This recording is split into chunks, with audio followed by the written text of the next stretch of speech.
Hola, bienvenue dans Je suis potentielle, ton podcast de développement personnel. Aujourd'hui, on se retrouve avec Mareva Richard. Hello! Je suis trop contente de l'avoir avec moi. Donc, elle est sur Bali aussi, donc j'en ai profité pour lui proposer qu'on tourne un podcast. Du coup, sur ce qui est sa spécialité et qui guide vraiment la vie perso et la vie pro de chacun. Les énergies du coup dites féminines, masculines, énergie yin et yang. Donc, ça va être le sujet du podcast du jour. Trop bien. Moi, je vais me présenter un petit peu. Vas-y, présente-toi.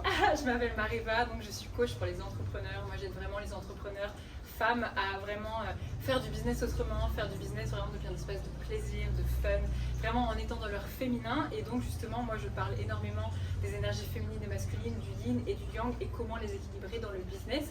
Mais on va aujourd'hui aussi parler un petit peu de comment les équilibrer même dans les relations amoureuses, etc.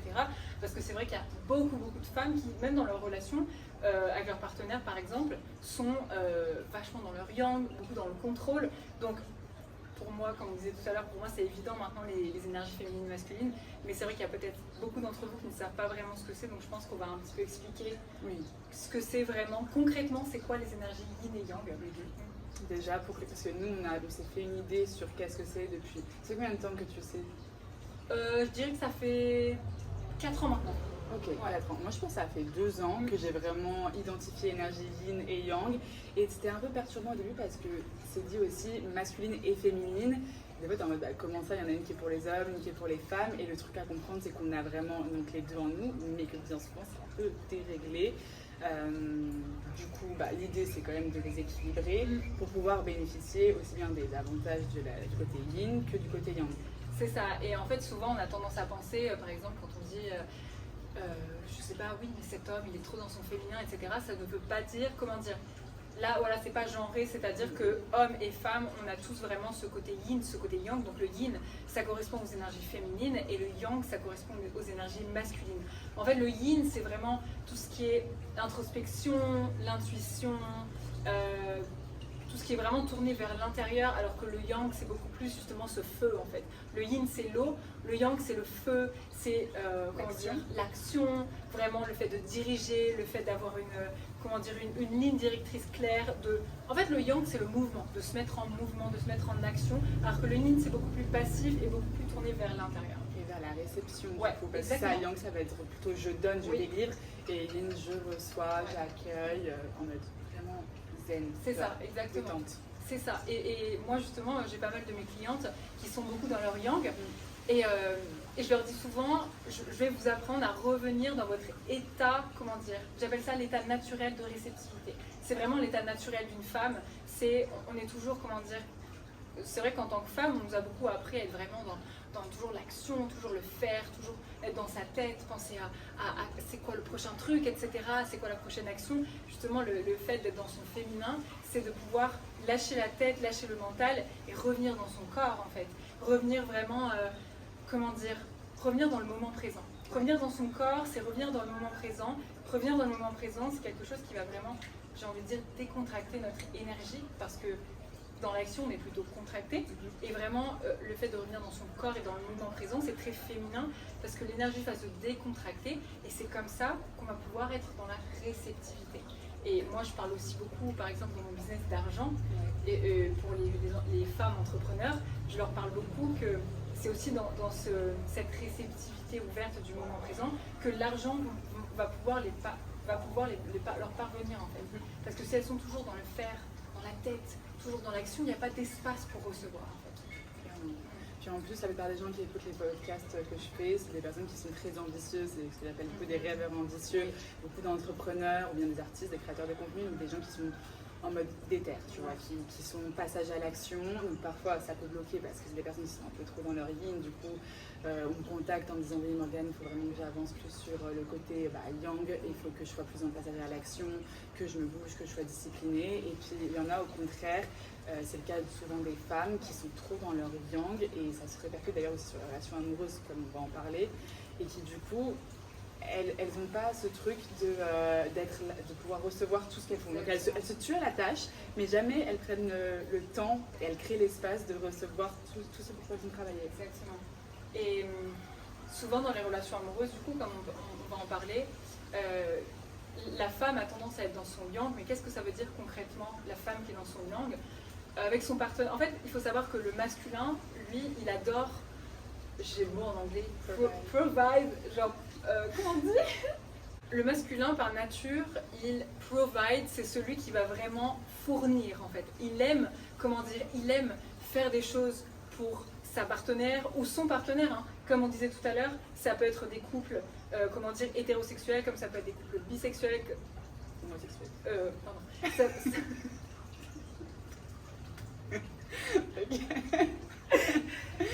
Donc comme on disait tout à l'heure, c'est pas genré, ça peut être des couples hétérosexuels comme ça peut être des couples homosexuels. C'est juste qu'il y a deux polarités en fait dans le couple. Donc l'homme, lui, par nature, il aime donner, il aime provide, il aime faire des choses pour son ou sa partenaire. Et souvent la femme, quand elle est trop dans son yang, elle est vraiment dans ce contrôle, dans ce perfectionnisme de moi je fais mieux, laisse-moi faire, c'est moi qui vais cuisiner, c'est moi qui vais gérer ça. Et en fait, qu'est-ce qui se passe? La polarité est complètement déséquilibrée. L'homme, lui, directement, il va se retrouver dans son yin, il va se retrouver dans son féminin, c'est la femme qui va chercher à faire et à contrôler en fait. Donc ça déséquilibre les deux. Il y a plein de couples comme ça qui sont assez insatisfaits de ce qui se passe dans la relation parce que du coup, comme tu dis, la femme elle est beaucoup dans bon, vaut mieux que je fasse moi, vaut mieux que je décide moi, comme ça je suis sûre que ce sera parfaitement fait, un peu une perfectionniste et je fais pas trop confiance à mon homme et je ne laisse pas sa place et lui du coup il se retrouve à se mettre en arrière, en recul et il se sent un peu émasculé, clairement il ne peut pas prendre sa place de provider, sa place de mec entreprenant qui va pouvoir te proposer de faire un resto là, de faire ci, de faire ça, donc vraiment pouvoir rééquilibrer les énergies dans un couple, c'est ultra important de pouvoir laisser de la place à l'un et à l'autre. Ouais, moi j'étais beaucoup comme ça dans mes relations amoureuses. J'étais très, comment dire, j'ai vraiment fait ce côté très yin et puis très yang. Mais c'est vrai que dans mes relations amoureuses avant, j'étais vraiment dans mon yang, je ne laissais pas mon partenaire décider, c'est vraiment moi qui portais tout sur mes épaules. Et j'ai envie de partager quelque chose aussi, c'est qu'il y a beaucoup de femmes qui parlent de charge mentale. Et en fait, cette charge mentale, bien souvent, entre guillemets, hein, c'est elles qui se la créent dans le sens où elles pensent qu'elles doivent prendre toute la pression et qu'elles doivent prendre la responsabilité de tout sur leurs épaules en fait. Parce que peut-être qu'elles ont eu une éducation comme ça où elles voyaient leur mère qui devait vraiment penser à tout, tout porter sur ses épaules, penser à aller faire les courses, penser à faire ci, penser à faire ça, et un homme qui était peut-être plus en retrait. Moi je trouve que c'était beaucoup comme ça aussi avant, et du coup maintenant il y a aussi beaucoup de femmes qui refont la même chose en fait, et l'homme n'a plus sa place dans le couple. Je pense qu'il y a tout ce truc un peu independent woman où donc on nous pousse à être très très ambitieuse, à réussir, ce qui bien sûr c'est mon cas, je vous pousse à être très ambitieuse, à réussir, mais c'est toujours une question d'équilibre, c'est que oui, peut-être que tu vas être plus dans ton yang dans ta vie professionnelle parce que tu dois mettre en place un axe d'action et encore, comme on dira tout à l'heure, il faut aussi être dans son yin, dans sa vie pro, mais ça t'empêche pas de trouver l'équilibre aussi en étant plus dans ton yin, dans ta vie personnelle pour pouvoir justement être en réception par rapport à ton partenaire quand tu es en train peut-être de plus délivrer avec tes clients. Oui, exactement. Et typiquement, toi, tu as ton entreprise, moi aussi, j'ai mon entreprise. Et c'est vrai que quand je suis en train de bosser, je suis plus vraiment dans la mise en action, je suis cette leader, quoi. Si je restais, comment dire, si je prenais la même place dans mon couple que je prends dans mon business, ça ne marcherait pas. C'est-à-dire que, comment dire, je suis aussi dans mon féminin, dans mon business, mais ça, c'est autre chose. Mais le business, l'entreprise que j'ai, c'est plus cette leader, etc. Par contre, quand on va dire je ferme l'ordinateur le soir et que je vais voir mon copain et qu'on va prendre du temps ensemble, là je reviens totalement dans mon féminin et je le vois et je le fais de manière consciente. C'est-à-dire que je le laisse guider, je le laisse gérer, je le laisse cuisiner pour moi, je suis vraiment dans la réception et je ne tente pas de tout contrôler ou de le contrôler lui, de tout gérer, etc. Parce que là ce n'est plus ma place en fait. Donc je trouve que maintenant c'est ce qui m'épanouit vraiment parce que j'ai vraiment les deux côtés. L'entreprise ça me permet vraiment d'être cette leader là, etc. Et dans mon couple je suis vraiment cette femme qui laisse son copain guider et vraiment gérer pour moi, quoi. Ouais, l'entrepreneuriat, ça m'a aussi beaucoup aidé à pouvoir trouver mon équilibre parce que quand j'étais salariée, il y avait vraiment ce côté quand je sortais du taf, il fallait que je fasse quelque chose qui me plaise, je faisais pas quelque chose qui me plaisait la journée. Du coup, j'étais en suraction, genre vraiment hyper active. Et alors que maintenant, comme je mets mon énergie yang vraiment dans mon business, une fois que je coupe, je suis vraiment en mode, je me pose, je me détends, self-care, genre vraiment beaucoup plus yin energy. quand je coupe le travail. Je suis comme toi exactement. En fait, les deux sont tellement... Enfin, l'un ne va pas sans l'autre, encore une fois. Les deux sont tellement importants. Nous qui sommes chefs d'entreprise, et ben... Madame. Ouais, exactement. Après le boulot, c'est vrai que moi aussi, je prends vachement plus de temps pour aller me faire maison, juste de couper et vraiment d'être dans ce moment présent, tu vois, de réceptiviser tout simplement. Ouais, clairement. Et toi, par exemple, avant, enfin maintenant, j'imagine que c'est beaucoup plus équilibré pour toi, mais avant, tu étais plus dans ton yang ou plus dans ton yin par défaut? Dans mon yang, Okay. ouais, vraiment, j'ai toujours été plutôt en mode fonceuse, très impulsive, qui aime prendre le contrôle des choses, ça va vite, bam, bam, bam. Sauf que clairement, déjà, j'ai failli faire un petit burn-out cet hiver. Ouais, j'ai fait un lancement et bon, je voulais être sur tous les terrains et je prenais pas de temps pour vraiment pour moi, pour me recharger en énergie, pour recevoir après que j'ai travaillé, pour recevoir le fruit de mon travail, clairement. J'étais à 2000 à l'heure un peu en ambiance bulldozer et ça m'a valu vraiment d'être épuisée, de sentir que j'avais trop tiré sur la corde. Alors que du coup, depuis que je connais l'importance de me recharger en énergie et pas... parce qu'avant, je me disais, bon, je vais aller à la salle de sport, je vais me pousser de la fonte. Je fais un break du coup avec le taf. Oui, c'est bien, je transpire, mais la muscu, c'est yang, hein, c'est pas très yin. Donc je continue à être en mode bulldozer, en mode allez, on va tout plier, tout. De toute façon, ceux qui me suivent sur les réseaux, vous savez, tout le temps, on va plier le game. Enfin, je suis pas là pour enfiler des perles, mais ça n'empêche que c'est ultra important pour moi et mon bien-être d'être dans ma féminité aussi, d'être beaucoup plus dans la douceur, de prendre un moment avec ma petite bougie, journaling, mon encens, genre vraiment méditation, manifestation, vraiment tout ce qui est pour recevoir et pour me mettre dans une bulle, dans un petit cocon. Ouais. Toi, c'était plutôt yin avant? Ouais, moi, je vais parler quand j'étais, par défaut, j'étais vraiment plus dans mon yin.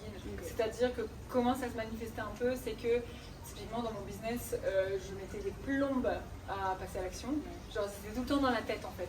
C'est-à-dire que, comme je disais tout à l'heure, le yin, c'est tout ce qui est vraiment à l'intérieur. Donc moi, j'avais une idée dans la tête. Ça tournait, mais je ne la sortais jamais concrètement dans la matière. Donc le yang aussi, c'est la matière, c'est le concret en fait. Donc j'étais toujours dans mon yin, ok, j'ai une idée pour mon business, mais j'avais des doutes, alors ça tournait, il faut que ce soit dans le perfectionnisme. Et en fait, je mettais des plombes avant de passer à l'action, avant de faire un truc dans mon business. Donc j'étais énormément dans mon yin et ça m'a demandé beaucoup d'entraînement entre guillemets, de passer à l'action, de lâcher le perfectionnisme et de faire les choses plus rapidement et vraiment d'y aller en fait, d'oser tester, d'oser implémenter des choses dans mon business et vraiment d'implémenter le mouvement en fait dans mon business. Avant c'était pas du tout quelque chose qui était une habitude pour moi et du coup ce qui m'a aidé justement c'est le sport, le fait de courir, des choses vraiment un peu vite moi j'en avais vraiment besoin avant parce que ça me faisait bouger, c'était le mouvement, alors que j'avais plus tendance à vouloir faire du yoga, du yoga très calme, du yin yoga, etc. Alors que j'étais beaucoup déjà dans mon yin. Donc le fait de courir, le fait de faire même du yoga beaucoup plus vite, etc. Ça m'a vraiment donné cette impulsion en fait que j'avais besoin. Ok, ouais, trop bien. Ouais, vraiment en tant que CEO, entre guillemets, je devais être un peu forcée de passer à l'action parce que c'est ça le principe. Mais du coup, quand j'étais vraiment plus dans mon yang, il y a un moment où je suis allée vraiment à l'extrême. En fait, j'ai l'impression d'expérimenter les deux extrêmes. Et parfois, c'est comme ça pour ensuite trouver l'équilibre. Ensuite, j'étais vachement beaucoup plus dans mon yang et j'avais énormément du mal à couper. C'était tout le temps en activation, tout le temps dans la tête, tout le temps dans l'action au final. Toujours en train de mettre un truc en place et à vraiment ne plus prendre du tout de temps pour moi, de temps pour juste ne rien faire. J'avais complètement oublié. Et puis j'ai trop tiré sur la corde et puis ensuite après j'ai compris. J'ai envie de dire les deux extrêmes m'ont permis de comprendre m'ont permis de revenir au milieu en fait. Oui, et puis c'est bien, il faut peut-être que chacun expérimente un peu, des fois on va être peut-être un peu trop dans le yin, un peu trop dans le yang, mais surtout il faut connaître ce que c'est la différence entre yin et yang pour pouvoir le conscientiser et pouvoir le changer parce que je pense que faire le yo-yo entre le yin et le yang, ça doit pas être la première fois qu'on le fait, c'est juste que quand on était plus jeune, on n'en avait pas conscience, donc on le faisait et puis on ne trouvait jamais l'équilibre et puis voilà, on était un peu perdu. Même s'il y avait tendance, comme on disait, peut-être que tu es un peu plus une personne qui est passage à l'action fonceuse ou plutôt dans ta tête, à être perfectionniste et beaucoup penser. Tu peux passer des années à faire le yo-yo, de toute façon, sur tous les domaines de vie, on se pourra faire le yo-yo. Donc dès que tu commences un peu à conscientiser, ce qui est d'ailleurs le rôle de cet épisode de podcast, c'est déjà la porte ouverte à pouvoir trouver un équilibre et pouvoir influer, que ce soit à travers des actions, de nouvelles habitudes, sur du coup cette réceptivité à ton énergie vie, à ton énergie en vie. Ouais, et puis vraiment même premièrement se poser la question de est-ce que par défaut je suis plus dans mon yin ou plus dans mon yang? Est-ce que vous mettez, j'ai envie de dire, énormément de temps à vraiment passer à l'action, vous avez une idée et j'ai envie de dire, elle tombe toujours aux oubliettes en fait, ah j'ai une idée et en fait vous la lancez jamais, etc. Ça c'est vraiment un côté très yin de toujours réfléchir, toujours être dans la tête, de préparer, etc. Alors que le yang il fonce, il y va. Donc c'est vraiment de trouver cet équilibre, de lâcher le perfectionnisme et de voilà comment est-ce que je peux passer à l'action, comment est-ce que je peux, on va dire, concrétiser mes idées sans non plus tomber dans le burn-out et m'oublier, me passer en secondaire au final, de toujours se passer en priorité et de savoir que les moments où on est, comment dire, dans le passif, où on n'est pas dans l'action, sont autant productifs que les moments où on est dans l'action. C'est ce que je disais tout à l'heure, parce qu'on a vraiment on a besoin de, comment dire, de revenir dans cet état naturel de réceptivité. En fait, moi j'aime beaucoup parler de ça, mais par exemple quand j'ai des clientes qui viennent me voir et qui me disent voilà j'aimerais avoir plus d'argent, plus de clientes dans mon business par exemple, moi je vais leur poser la question aussi avant, est-ce que là si tu recevais plus d'argent et plus de clientes, tu aurais assez d'énergie et assez de place pour ça? Et la plupart du temps elles me disent non je suis déjà épuisée. Donc en fait si elles sont déjà épuisées, elles n'ont pas l'espace de recevoir plus. Donc déjà, de créer cet espace à l'intérieur, du temps pour soi, ça va vraiment ouvrir cette réceptivité pour avoir la place d'accueillir plus. Même aussi, parfois, il y a des femmes qui sont toujours dans l'action au quotidien et qui aimeraient manifester un partenaire, en fait, qui aimeraient avoir un partenaire dans leur vie, etc. Mais en fait, quand on regarde leur journée, il n'y a pas une minute de libre. Et du coup, on se dit, mais s'il y avait un monsieur ou une madame qui arrivait, où est-ce qu'il irait?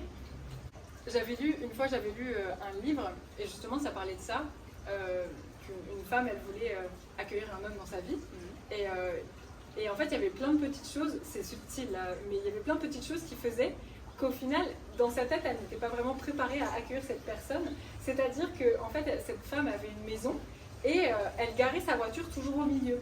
C'est-à-dire qu'elle n'avait pas la place, par exemple, si son partenaire avait une voiture, il n'y avait pas la place pour que sa voiture puisse être garée. Ou par exemple, elle avait un dressing, et ben, le dressing était rempli de ses habits, il n'y avait aucune place pour que le monsieur, par exemple, puisse mettre ses habits. Et en fait, je trouve ça hyper intéressant parce que souvent on veut quelque chose, mais en fait, on n'a pas la place, ou on ne fait pas encore la place pour vraiment le recevoir. Oui, puis il y a toujours des petites manifestations de l'inconscient comme ça. Voilà, le coup de la voiture, je ne pense pas que c'était calculé consciemment, mais inconsciemment, ça en dit long. Ouais, c'est vrai.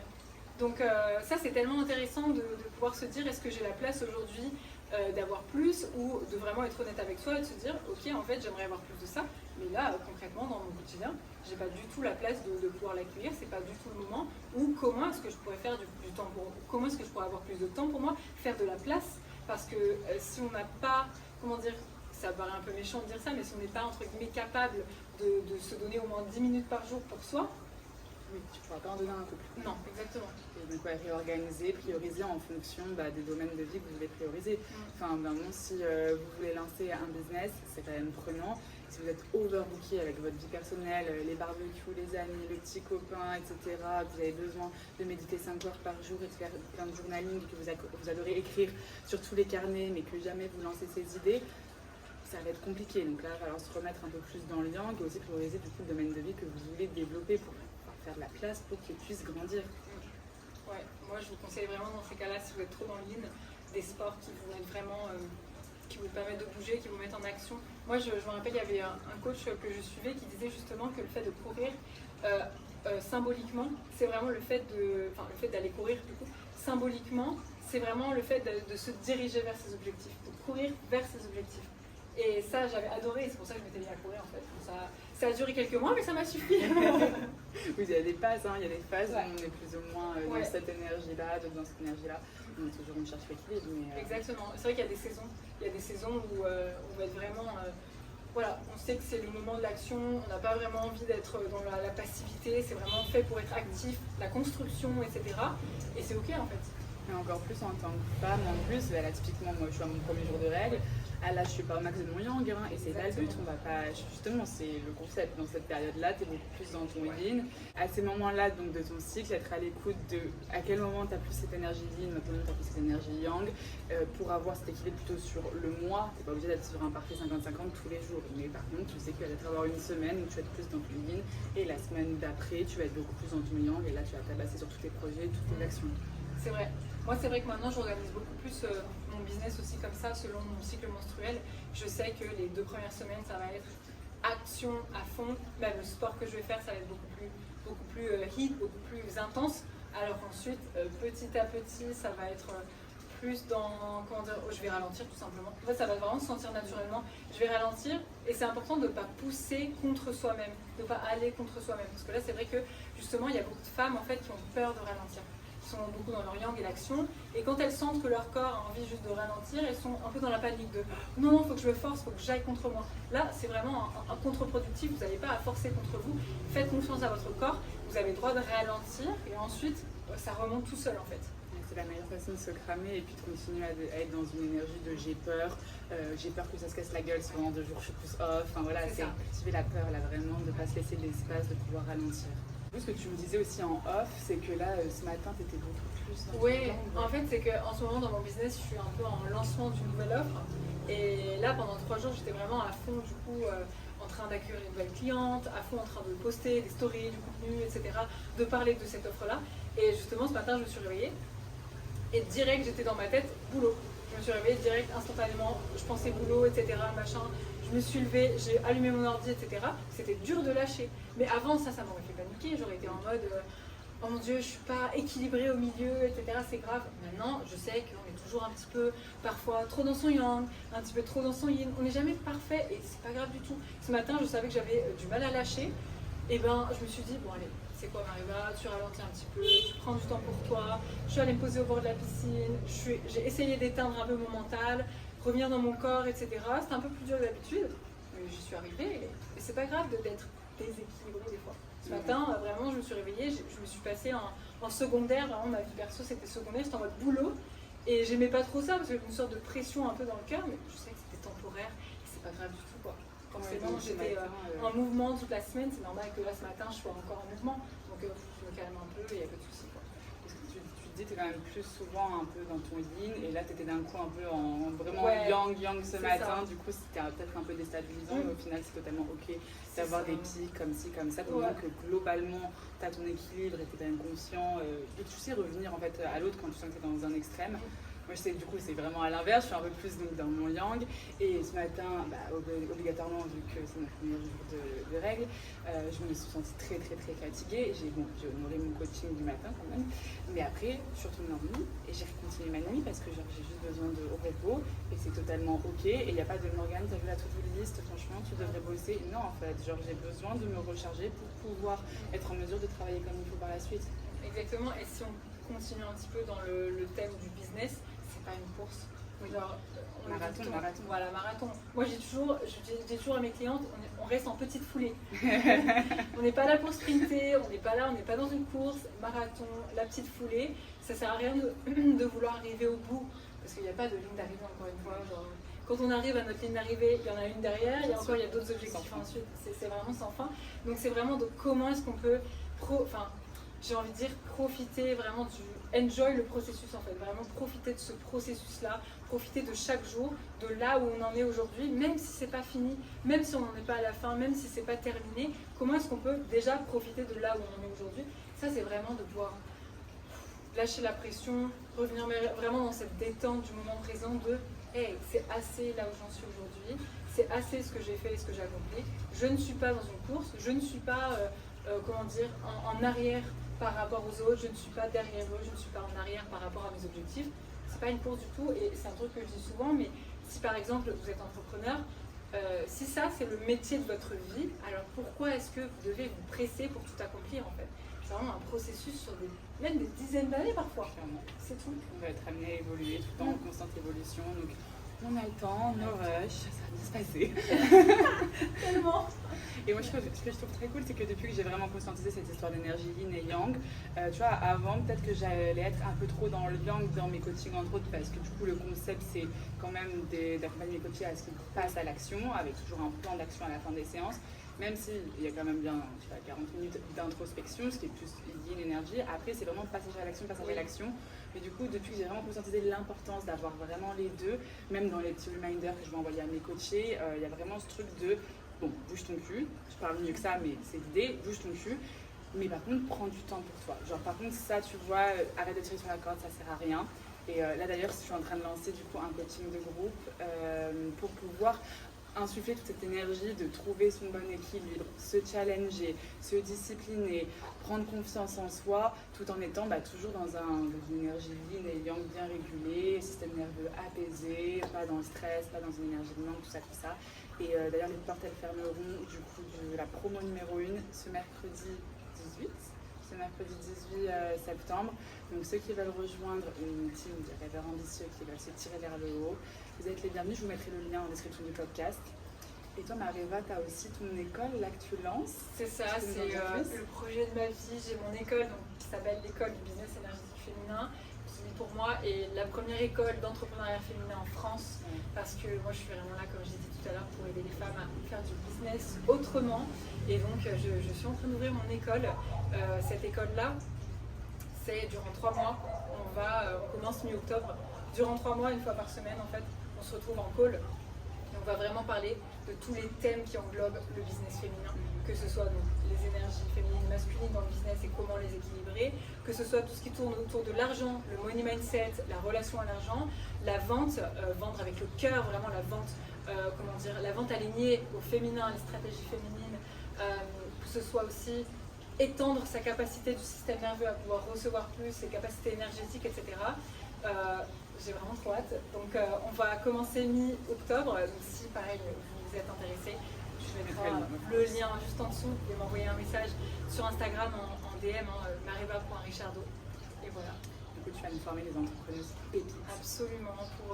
Vraiment, on est là sur le long terme avec moi. On n'est pas là, comme j'ai dit, pour sprinter. En fait, le but, c'est de tenir sur le long terme parce qu'on n'est pas là seulement pour faire ça pendant quelques mois. C'est vraiment, moi, je vois vraiment le business comme notre mission de vie. Donc, on est là sur le long terme pour que ce soit sustainable. Clairement. Moi, je suis plus sur la notion de rêve un peu plus large, c'est entrepreneur. Artistes, créateurs de contenu et hommes et femmes confondus. Et pareil, du coup, je fais ça sous forme d'abonnement. Ça va être les gens vont pouvoir me rejoindre pour que ce soit un mois s'ils veulent faire juste un petit boost dans leur vie, ou 6 mois, 1 an, 5 ans, devenir aussi fidèles au coaching de groupe Révélation qu'à Netflix. Vous pouvez. Et vraiment, l'idée, c'est que vous puissiez venir chercher votre dose d'énergie, de motivation et vos shifts mindset nécessaires à votre évolution dans votre développement personnel. Incroyable. En tout cas, on fait de notre mieux chacune pour pouvoir vous aider parce que c'est notre mission. Enfin, je trouve que déjà avoir un métier qui est tourné vers l'aide à la personne, ça apporte tellement de sens dans la vie. Puis surtout, on est passionné de développement personnel, la connaissance de soi, c'est un chemin qui est juste passionnant. Donc pouvoir le retransmettre à travers nos accompagnements, c'est ouf. Moi, je me dis tout le temps, mais qu'est-ce que je suis chanceuse de faire ce métier en fait. Parce qu'on fait des choses qui sont différentes, toi et moi, mais en fait, au bout, c'est la même chose. Oui. C'est le même but, clairement. Et on est des millions à faire ça. On a, notre business, c'est notre manière à nous de pouvoir, concrétiser notre mission, la mettre dans la matière. Mais en fait, il y a des millions de personnes qui ont des business en ligne qui sont comme nous, mais qui, sur papier, c'est différent. Mais en fait, au bout, c'est le même but. Oui, les façons d'aider des gens, il y en a plein. Et puis on a chacun de notre personnalité, notre énergie, notre vision des choses, notre vérité à nous. Ouais. Et en fait, c'est pour ça que je dis toujours, ça n'existe pas, même la concurrence. Tu l'as redit récemment dans une story, j'étais en mode de fou. Vraiment, la concurrence n'existe pas parce que, c'est-à-dire que les clients qui sont censés te voir ne sont pas forcément censés être mes clientes. C'est pour ça qu'en fait, vos clientes, si vous voulez être entrepreneur ou vous êtes entrepreneur, vos clients sont sont en ce moment à votre recherche en fait. Parce que, ça je l'ai redit aussi il n'y a pas longtemps, mais votre histoire va générer beaucoup plus d'argent que votre expertise, parce que votre expertise, il y a des millions de personnes qui font la même chose que vous, mais par contre personne n'a votre histoire, personne n'a votre énergie, n'a votre personnalité, et c'est vraiment sur ça qu'il faut miser en fait. Oui, incomparable, clairement. Trop bien. Trop bien, merci d'avoir accueilli ce podcast, c'est trop bien. Je pense que ça va pas être le premier, je te réinviterai sûrement maintenant qu'on est voisines. Yes, ouais j'avoue, oh my god, c'est ouf. C'est incroyable, franchement si j'avais su qu'on se retrouverait ensemble à Bali. C'est dingue.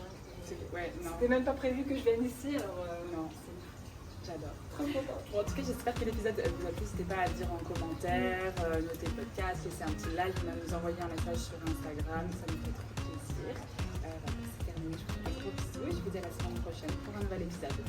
Ciao.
tous.